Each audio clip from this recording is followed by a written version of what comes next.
In the week's top stories, a much-anticipated US intelligence report on accusations of Russia's meddling in the presidential election is mocked for relying on assumptions instead of hard facts. This is so totally devoid of evidence that I thought it must be a joke. It's like the Democrats are pushing it because they lost. I was very pleased that Trump was elected president, so I'm not sure. Am I guilty of hacking because of that? Meanwhile, the Washington Post is accused of producing fake news after it backtracks on an article alleging Russian hackers gained access to the US power grid.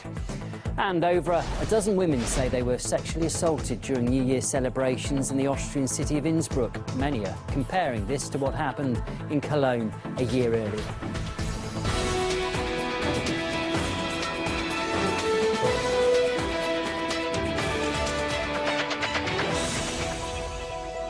Hello, welcome. You're watching RT International and our look back at the main stories that shaped the last 7 days. Now, this week, the US intelligence community released a much-anticipated report on accusations that Russia meddled in the 2016 US presidential election. The report claims that Russia hacked into emails in a scheme ordered by President Putin to influence the result, although no proof was provided to back up the claims. Accusations were also levelled at this channel based on out-of-date information. With more, here's Satu. Another day, another U.S. intelligence report armed with damning allegations against Russia without any concrete evidence. Except this is not just any other report. This is the long-anticipated report, which is supposed to include conclusive evidence to shed new light on alleged Russian hacking to interfere with the U.S. presidential election. New details on the Russians' motives for hacking and leaking. Russian hackers intervened in the U.S. election. Well, prepare to be disappointed, because although the public version makes the same claims as the classified version, it doesn't come with the evidence. Maybe the full version is more convincing, but that's something you or me will never know, especially when the report's authors aren't that confident themselves. Now, what's so curious about that, on the one judgment that they said, oh yeah, we all three agree about Russian interference, except it was only CIA and FBI that strongly agreed, but NSA, who's the only one in that group that would actually have the physical evidence of the hacking, if it existed, is the one that says, well, our judgment's moderate. It's a joke. If I'm a Russian intelligence analyst, I would be suspicious to think, what are the Americans up to? They really can't be this stupid. And let me just reassure the folks on your side of the ledger, yeah, they actually are.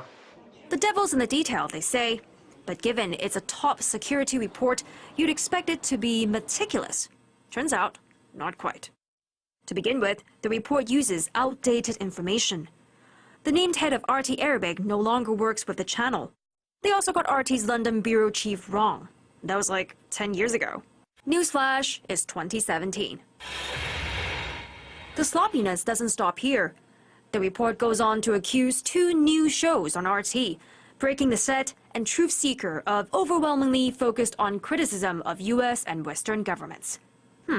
They were taken off air over 2 years ago. Last but not least, the report quoted an article they thought was written on the 4th of July, but it was actually published on April the 7th. The point being that the researchers didn't realize Russia uses the European date format of putting the day ahead of the month instead of the other way around.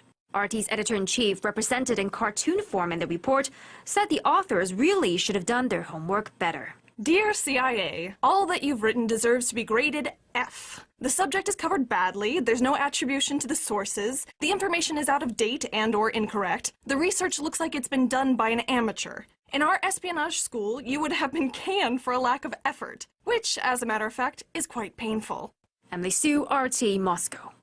Well, our channel is almost centre stage in this US intelligence report. The 25-page document does contain a 7-page section dedicated entirely to RT. It states that our channel is overwhelmingly focusing on criticism of the US and other Western governments, which is apparently unacceptable, according to the authors. Daniel Hawkins takes a look at the coverage that may have angered Washington. Criticism of Russia by the Western media comes under the auspice of freedom of speech and press. Criticism in the other direction, it seems, is not so acceptable. But what is the evidence presented? Well, let's start with the US elections, for example. RT's hosting of third-party debates back in 2012 and last year seemingly really got under the DNI's skin. Recent polls, of course, suggest that nearly 40% of Americans identify themselves as independent rather than Republican or Democrat. Is giving airtime to alternative candidates really a sign of a Kremlin conspiracy? If so, we have a few more culprits. Joining us right now is the Libertarian presidential nominee, Governor Gary Johnson from New Mexico, and his running mate, Governor William Weld from Massachusetts. Gentlemen, welcome. Thank you. Well, what an opportunity. Yeah, thank you. Many Democrats looking forward to nominating Hillary Clinton to become the first woman president. Clinton is not the only woman in the race, though. Dr. Jill Stein. Now, if that's not enough evidence of an election hack, surely giving WikiLeaks founder Julian Assange a platform will convince you of a Moscow WikiLeaks plot. Except Assange has repeatedly denied its source is the Russian government, and his interviews are not limited to RT.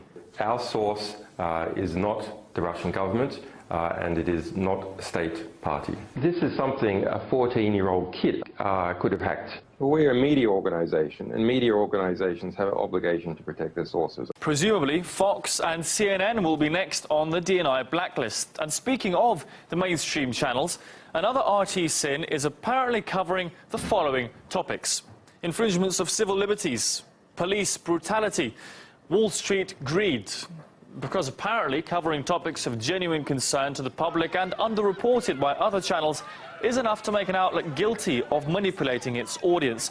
And to do that, all tools are deployed: YouTube, Facebook, Twitter. And RT successfully managing to attract millions of followers is proving to be a sore point. Jealous, perhaps? If being at the forefront of reaching our audience through evolving platforms is a crime, guilty as charged.